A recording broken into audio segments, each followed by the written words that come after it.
नमस्कार।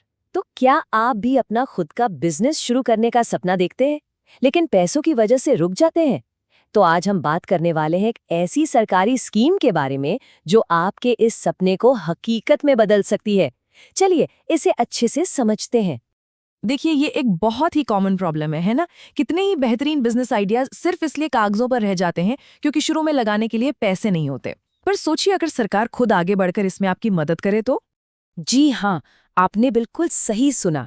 इस स्कीम के तहत आपको अपने प्रोजेक्ट की लागत पर 35% तक की सरकारी सब्सिडी मिल सकती है। ये एक बहुत बहुत बड़ा सपोर्ट है और यही बात इस स्कीम को सबसे खास बनाती है। हाँ, एक बात समझना बहुत जरूरी है। ये कोई मुफ्त में बंटने वाला पैसा नहीं है। ये एक लोन है, लेकिन इसके साथ एक इतनी जबरदस्त सब्सिडी जुड़ी है जो आपके ऊपर से लोन का बोझ काफी हद तक कम कर देती है। तो चलिए सबसे पहले यही समझते हैं कि आखिर ये पीएमईजीपी स्कीम है क्या और ये काम कैसे करती है। पीएमजीईपी यानी प्रधानमंत्री रोजगार सृजन कार्यक्रम।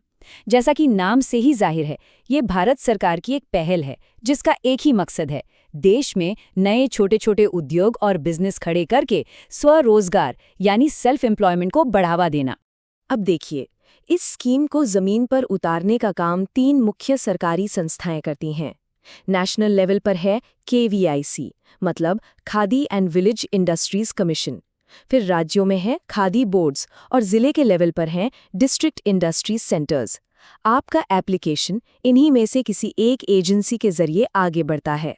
ठीक है, अब आते हैं सबसे बड़े सवाल पर कि भाई ये लोन ले कौन सकता है? क्या आप इसके लिए एलिजिबल है? आइए इसकी शर्तों को एक एक करके देखते हैं।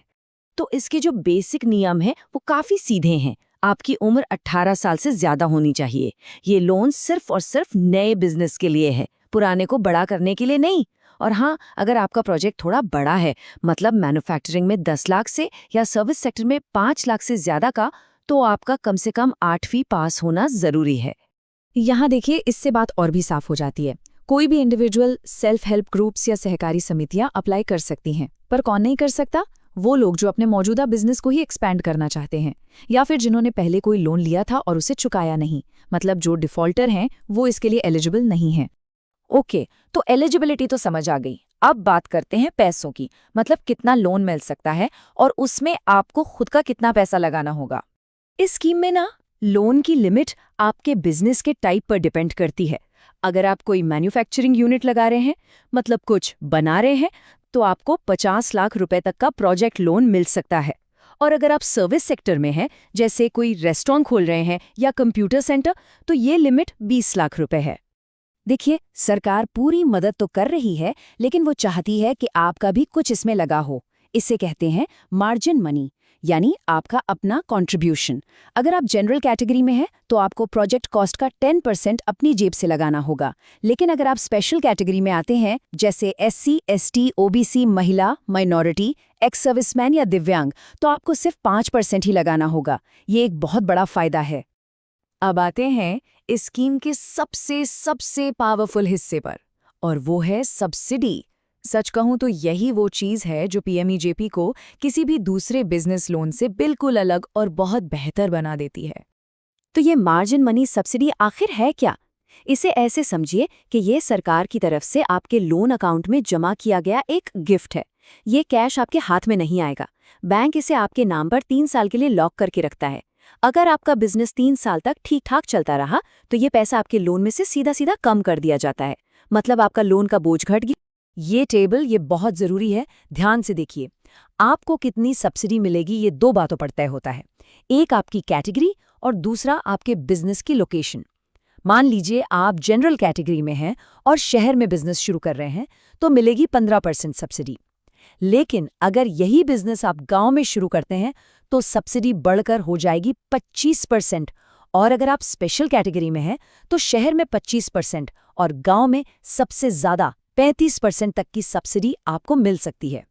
तो अब जब आप सारे फायदे समझ चुके हैं, तो अगला सवाल आता है, अप्लाई कैसे करें?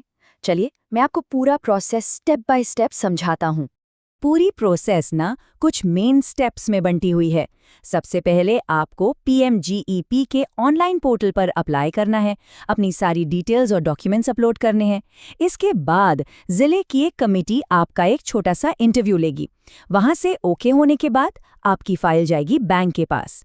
बैंक जब सब कुछ चेक करके लोन सैंक्शन कर देगा तो आपको एक छोटी सी ट्रेनिंग पूरी करनी होगी और बस ट्रेनिंग के बाद लोन का पैसा आपके अकाउंट में और सब्सिडी का पैसा बैंक के पास रिलीज हो जाता है। अप्लाई करने से पहले ये लिस्ट चेक कर लीजिए कि आपके पास ये सारे डॉक्यूमेंट्स तैयार हैं या नहीं। Aadhaar card, PAN card, address proof, आपकी पढ़ाई और अगर लागू होता है तो जाति का सर्टिफिकेट। और हाँ, सबसे ज़रूरी चीज़ है एक डिटेल्ड प्रोजेक्ट रिपोर्ट, मतलब आपके बिजनेस का पूरा ब्लूप्रिंट। लोन मिल जाना तो बस आधा काम है। बिजनेस को लंबे समय तक सफलतापूर्वक चलाना असली चुनौती है और इसके लिए कुछ नियम हैं जिन्हें आपको हमेशा याद रखना होगा। ये बातें गांठ बांध लीजिए। सब्सिडी का पैसा कैश में नहीं मिलेगा। आपको अपना बिजनेस कम से कम 3 साल तक चलाना ही होगा। लोन की ईएमआई टाइम पर भरनी होगी और लोन का पैसा सिर्फ उसी काम में लगाना है जिसके लिए वो मिला है। अगर कोई भी गलत जानकारी दी या नियमों को तोड़ा तो सब्सिडी कैंसिल हो जाएगी और सरकार आपसे वो पैसा वसूल भी कर सकती है। चलिए, थ्योरी बहुत हो गई। अब इन सारे नंबरों को एक असली उदाहरण से समझते हैं ताकि आपको बिल्कुल साफ साफ पता चले कि फायदा कितना हो सकता है। तो मान लेते हैं एक व्यक्ति है जो गांव के इलाके में एक फर्नीचर बनाने की यूनिट लगाना चाहता है। प्रोजेक्ट की कुल लागत है 20 लाख रुपए और वो व्यक्ति ओबीसी कैटेगरी से है, जो कि स्पेशल कैटेगरी में आती है। तो अब याद कीजिए वो टेबल, ग्रामीण इलाका और स्पेशल कैटेगरी। इसका मतलब लागू सब्सिडी रेट क्या हुआ? जी हाँ, पूरे 35%। और 20 लाख का 35% कितना हुआ? पूरे 7 लाख रुपए। सोचिए, 20 लाख के लोन पर 7 लाख रुपए की सीधी सीधी सरकारी मदद। 3 साल बाद ये रकम आपके लोन से कम हो जाएगी। ये कितना बड़ा फाइनेंशियल सपोर्ट है।